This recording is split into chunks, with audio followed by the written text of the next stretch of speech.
Você já parou para pensar? Por que Jesus Cristo precisou vir ao mundo? Por que Deus se fez homem? Hoje vamos mergulhar no segundo artigo do Credo. E em Jesus Cristo, seu único Filho, nosso Senhor. Após o pecado original, o homem perdeu os dons que Deus lhe havia concedido. A harmonia interior foi ferida. A relação com Deus foi rompida. Mas Deus não abandonou a humanidade. Logo após a queda, ele faz uma promessa. Em Gênesis capítulo 3, versículo 15. Gênesis capítulo 3, versículo 15 diz: Porei ódio entre ti e a mulher, entre a tua descendência e a dela. Esta te ferirá a cabeça e tu lhe ferirás o calcanhar. Nesse versículo encontramos o primeiro anúncio da salvação. Deus promete um restaurador que viria de uma mulher, alguém que venceria o mal, alguém que devolveria ao homem a dignidade perdida. Mas quando esse Redentor viria? Adão não sabia, Eva não sabia, os patriarcas não sabiam. A Escritura diz que ele viria na plenitude dos tempos. Gálatas capítulo 4, versículo 3 a 5 diz: Assim também nós, quando menores, estávamos escravizados pelos rudimentos do mundo, mas, quando veio a plenitude dos tempos, Deus enviou seu Filho, que nasceu de uma mulher e nasceu submetido a uma lei, a fim de remir os que estavam sob a lei, para que recebêssemos a sua adoção. Mas o que significa isso? Significa que a humanidade precisava amadurecer. Precisava experimentar as consequências do pecado. Precisava compreender sua própria miséria. Foram séculos de história. Civilizações surgiram e foram derrubadas. Impérios se ergueram e foram derrubados. O homem dominou metais, construiu cidades, criou sistemas políticos, mas se afastou de Deus. Nasceu o politeísmo. Multiplicaram-se os ídolos. A criatura passou a adorar a própria criação. Quando chegamos ao auge do Império Romano, o mundo conhecido estava sob um único domínio.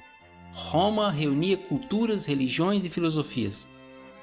Curiosamente, a religião romana tradicional estava enfraquecida.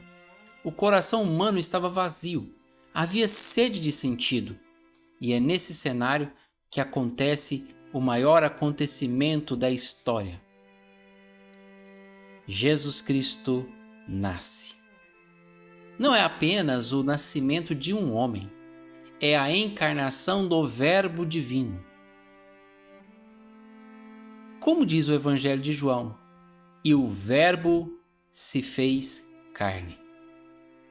O Filho eterno de Deus assume a natureza humana. Deus, então, entra na história. O pecado original ofendeu uma dignidade infinita, a de Deus. Como reparar isso?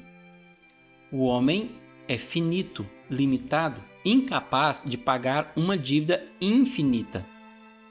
Era necessário alguém com valor infinito, e esse alguém é o próprio Deus. Ao longo da história, surgiram heresias. Alguns diziam que Jesus não era verdadeiramente homem, outros diziam que ele não era verdadeiramente Deus. No ano 451, no Concílio de Calcedônia, a Igreja proclamou: Jesus Cristo é verdadeiramente Deus, verdadeiramente homem, em duas naturezas, sem confusão, sem divisão, em uma única pessoa. Isso é chamado de união hipostática. Jesus possui natureza divina, natureza humana. Possui também vontade divina e vontade humana. Mas é uma única pessoa, a segunda pessoa da Santíssima Trindade. Quando estava na terra, como homem, Jesus sentia fome, cansaço e sofria, mas sem o pecado. Ele se indignava, mas sua ira era santa. Ele é perfeitamente homem e perfeitamente Deus. Cada ato de Jesus na terra teve um valor infinito. Se ele perdoou, esse ato teve um valor eterno. Se ele morreu na cruz, esse ato redime toda a humanidade, porque quem age é uma pessoa divina. A encarnação é o eixo da história da salvação. Deus não envia apenas um profeta, não envia apenas um mensageiro.